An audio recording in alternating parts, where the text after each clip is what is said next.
लाडक्या बहिणीसाठी एक अत्यंत महत्त्वाची अपडेट आलेला आहे। ज्या लाडक्या बहिणींना मार्च आणि एप्रिल महिन्याचा जर हप्ता मिळाला नसेल 3000 रुपयाचा, तर त्यांनी काय करायचं आहे, जिल्हा विकास महिला या ऑफिसमध्ये तुम्हाला जे डॉक्युमेंट आहे ते सादर करावे लागणार आहे। आणि ज्या महिलांचे राशन कार्ड मध्ये एक व्यतिरिक्त 2 महिलेचे जर नाव असतील तर ते तुम्हाला सेपरेट करून घ्यावे लागतील, तरच तुम्ही या योजनेचा लाभ घेऊ शकता। ज्या महिला अपात्र ठरल्या आहेत त्यांना हप्ते आले नाही, त्यांनी ही प्रोसेस करून घ्यायची आहे।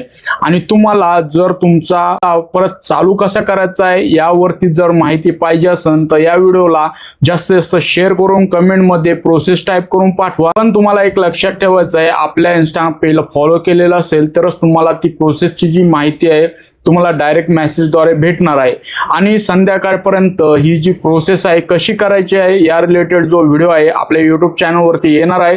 त्याच्यासाठी आपल्या इंस्टाग्राम पेजच्या बायोमध्ये जा, तिथे जाऊन आपल्या YouTube चॅनलची लिंक भेटेल, तिथे जाऊन आपल्या YouTube चॅनलला पण सबस्क्राइब करा। सबस्क्राइब करतील त्यांना मी ही स्वतः प्रोसेस करून देणार आहे। टाइप करून मला जो स्क्रीनशॉट आहे तो WhatsAppला किंवा आपल्या इंस्टाग्रामला मेसेजमध्ये तुम्ही पाठवू शकता।